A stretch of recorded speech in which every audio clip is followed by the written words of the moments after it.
Indo para um lado agora mais profissional teu, para a gente ir encerrando, você é preceptor dos residentes de cirurgia geral. Então você lida diretamente com novos cirurgiões, Exato. novos médicos. E é sempre interessante a gente nesse programa, né? Falar sobre isso, falar sobre a referência profissional. Geralmente eu faço essa pergunta mais no início do programa, mas o programa Bússola Profissional ele tem esse intuito de conscientização, como você disse no início. A gente busca aqui que o profissional que a gente traga ele seja a referência profissional de quem está assistindo. Principalmente você, né, doutor, que já está há muito tempo na área, que já atendeu, não sei se milhares de pacientes, mas muitas pacientes. Uma pessoa que já está na área e já sabe como funciona, já atende, já conseguiu salvar vidas, já conseguiu resolver casos. Então, é interessante a gente entender que você tem uma referência profissional. Hoje, você nesse programa é a referência profissional de quem está assistindo. Mas é legal a gente entender qual é a sua referência profissional, em quem você se inspirou para ser o mastologista que você é hoje. Ah, que pergunta capciosa. Porque, na verdade, eu costumo falar que para eu chegar até onde eu cheguei hoje, naquilo que eu faço, eu me entendo como uma coxa de retalhos. Entendi. Eu peguei um pouquinho de diversas pessoas que passaram na minha vida profissional. Entendi. Sejam eles preceptores da cirurgia geral, que até hoje são amigos, e seja também os meus preceptores da mastologia. Então, se eu for te falar assim, se eu tenho uma referência, é difícil. Posso estar sendo injusto porque eu tenho várias referências. Então é melhor não citar nomes. Não isso. E eu vou puxar assim para essa orientação profissional para aqueles que estão buscando orientações, né? Que é o caso do podcast que a gente está fazendo aqui.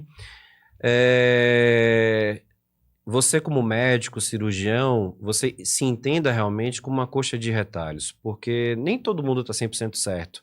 Então você pega aquilo daquele cirurgião, daquele médico, daquela área que você... Que é de bom, né? O que é de bom, você pega um pouquinho do outro, um pouquinho do outro, um pouquinho do outro. E eu fiz isso. Então eu fui pegando um pouquinho de cada coisa por onde eu fui passando. Só que para fazer isso, você tem que estar indo atrás de certas pessoas, né? Você tem que conviver, buscar, pedir, baixar a cabeça. Oi, senhor, posso ir aí, posso acompanhar, ir em busca de conhecimento. Para que você... E essa coxa de retalhos, talvez ela não fique pronta em momento nenhum da tua vida. Tu vai ter 60, 70 anos. Tu ainda continue fazendo, ainda vai ter espacinhos ali para você... Melhorar, aprender. Então, é isso que eu me vejo. Eu não vejo como uma única... Não, isso seria também, já emendando a minha próxima pergunta, isso seria também um conselho que você daria para um profissional jovem que está saindo agora da faculdade, que está querendo ser um médico, um mastologista de sucesso, assim como você. Você aconselharia a ser essa eterna coxa de retalhos? Eu aconselharia a ser. Eu aconselharia ao recém-formando que ele busque se dedicar ao paciente e não a si próprio. Tá? É uma coisa muito importante que eu acho que hoje o médico está se formando em busca de brilhantismo, em busca de financeira, em busca de status. As pessoas falam muito nisso, né? Vai se formar médico, vai ser... o dinheiro nunca vai ser problema. Exato, que o dinheiro nunca vai ser o problema. E eu aconselho a que você... quem quiser que esteja fazendo medicina, se formando ou busque fazer, que não entenda isso. Entenda você como alguém que vai servir para o paciente, que vai ser instrumento de cura, de tratamento para o paciente, e não um receptáculo de dinheiro ou de status social ou de quer que seja, né? É uma das maiores dicas que eu posso dar. Porque fazendo isso, você recebe de contrapartida um carinho muito grande do teu paciente. E no meu caso, por ser médico de mulheres, na grande maioria das vezes, esse carinho ele é retribuído de forma muito mais natural. Porque o homem mais turrão, é mais turrão.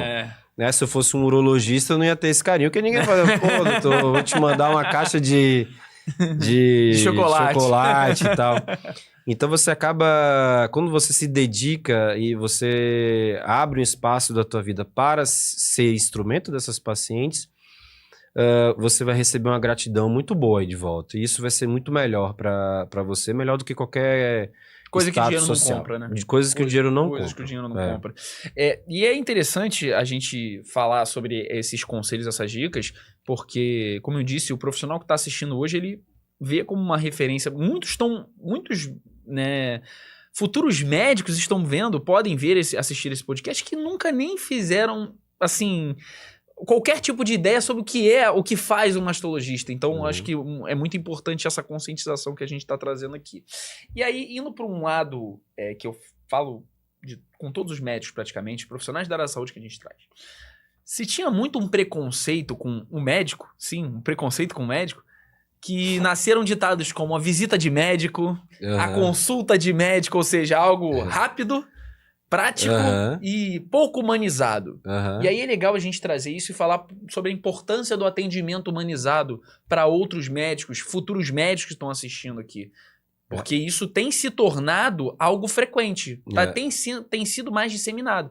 Mas há uns 10, 15 anos atrás não era. Tanto que surgiram esse preconceito de maneira geral. Queria que você falasse um pouquinho sobre isso. O que acontece? Por que existe essa exposição desse hábito do médico, da visita de médico, né? Acredito eu que seja para aqueles médicos que fazem consultas por convênio, né? Então você recebe muito pouco e para ter um ganho no final do mês, você tem que aumentar a tua produtividade reduzindo o tempo de consulta, tá? Eu faço consulta por convênio e eu não sou um médico que atendo rápido, porque eu vejo que a minha paciente ela tem uma possibilidade ou está com diagnóstico de câncer de mama. Então, eu tenho que ter esse acolhimento, esse cuidado no acolhimento com ela, porque são muitas dúvidas que ela tem naquele momento. E eu costumo falar que a gente fala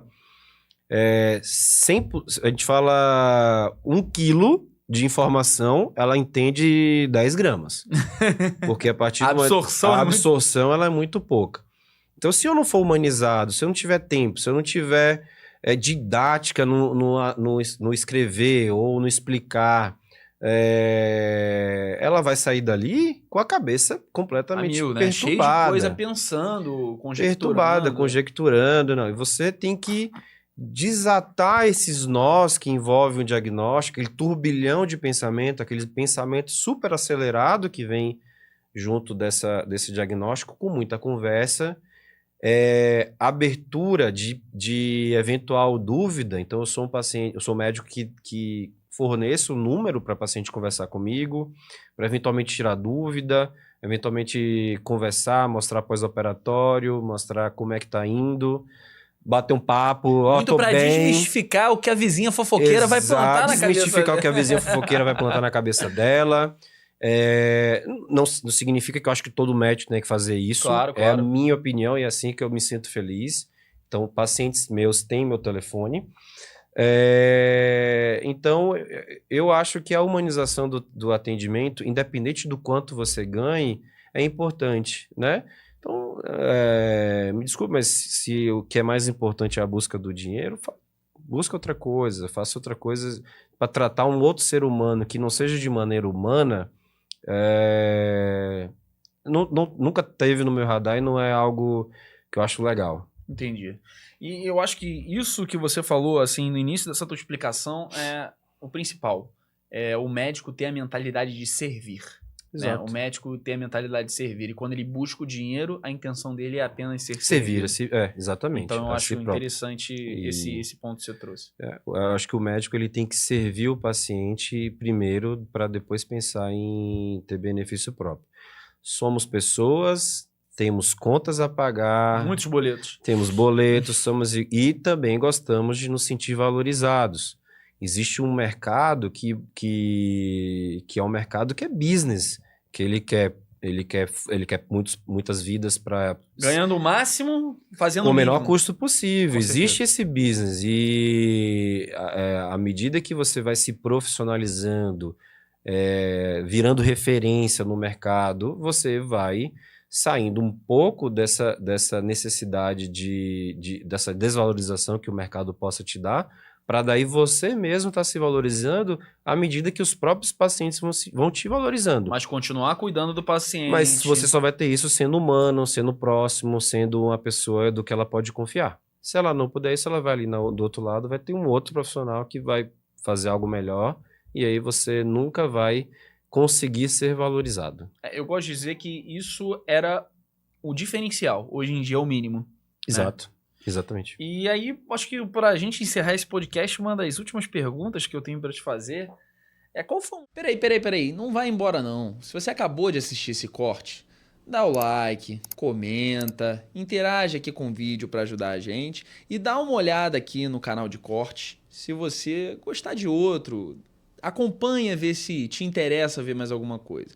E claro, o episódio completo desse corte que você acabou de assistir está disponível já no canal oficial do podcast Bússola Profissional.